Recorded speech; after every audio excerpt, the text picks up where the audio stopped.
Mardi 25 juillet. Donc là, il y avait une annonce ici, c'est le Consumer Confidence à 16 heures. Il y avait les earnings de Microsoft, Google et Visa à la clôture. Donc là, ici, en journalier, on peut voir que ce fair value gap là était respecté.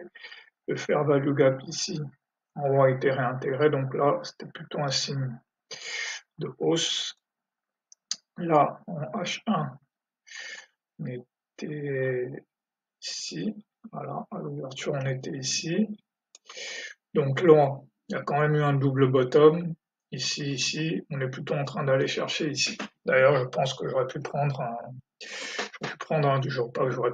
prendre un swing trade ici sur ce H1 à 10 heures. Donc maintenant ici, on ouvre. Donc, voilà.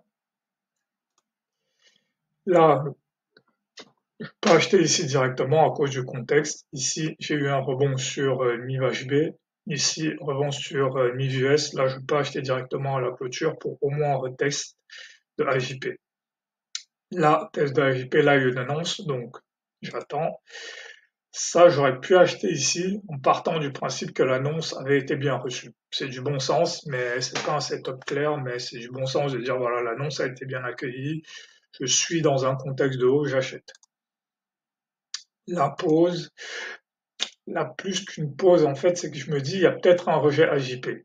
Mais là, bon, au vu du contexte, c'était peut-être pas un bon setup, mais le setup était valable parce qu'on respecte ce plus haut, on clôture en dessous, on avale ici, donc le setup était clair. Là, maintenant, j'ai mon retracement de 50%. On monte ici, on retrace de 50%. Donc là, je passe en mode buy on. Donc là, je ne vais plus faire que des achats. Donc j'en fais un ici. Là, j'en fais un deuxième. Après, l'idée, en principe, c'est d'acheter quasiment toutes les bougies.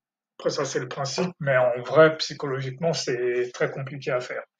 Parce que, par exemple, ici, j'aurais dû avoir 3 positions avec un SL ici et continuer à rajouter des positions alors que j'ai encore des SL. Donc, je pense que le diff qu'il faut passer, c'est en fait à ne pas avoir plus de 3 positions avec des SL. En fait, je pense que c'est acceptable de dire, par exemple, j'achète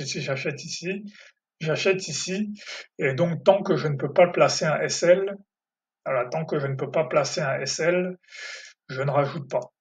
Tant que je ne peux pas être au moins en TP1, je ne rajoute pas. Ou alors, aussi dire, par exemple, ici, je sors la moitié. Si je suis au RR1 de ces deux-là, je sors la moitié et je cumule ici parce que ces positions-là sont plus intéressantes parce qu'elles ont des SL plus petits en fait. Parce que ici, j'ai un SL de 5, ici, j'ai un SL de 5.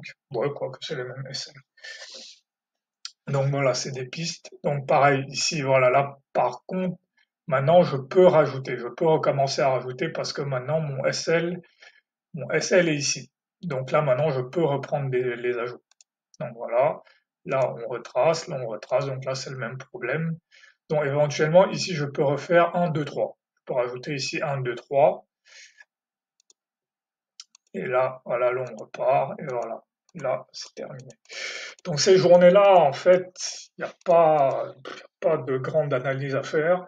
Le plus difficile, en fait, c'est de les identifier au préalable, donc voir ce qui est en train de se passer, donc comprendre que là, on est en train d'accumuler, qu'on va potentiellement avoir une extension. On est la veille d'un FOMC.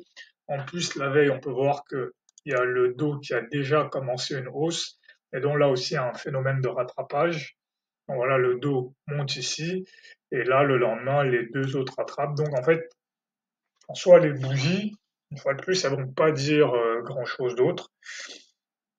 Et donc là, c'est des moments où il faut juste acheter, mais effectivement, même si je m'en suis rendu compte, c'est facile à dire, mais psychologiquement, c'est pas évident de rajouter alors qu'on n'a pas encaissé et que potentiellement le marché peut se retourner. Donc là, la solution à ça, c'est juste de suivre probabilité en fait, d'être très précis sur les probabilités qu'on a de rajouter jusqu'à la clôture sans se prendre de SL et accepter ces probabilités en fait. Mais psychologiquement, c'est vraiment pas évident. Donc je pense que dans un premier temps, il faut partir sur rajouter, voilà, rajouter 3 par 3, 3 par 3, 3 par 3 dès que je peux placer un SL.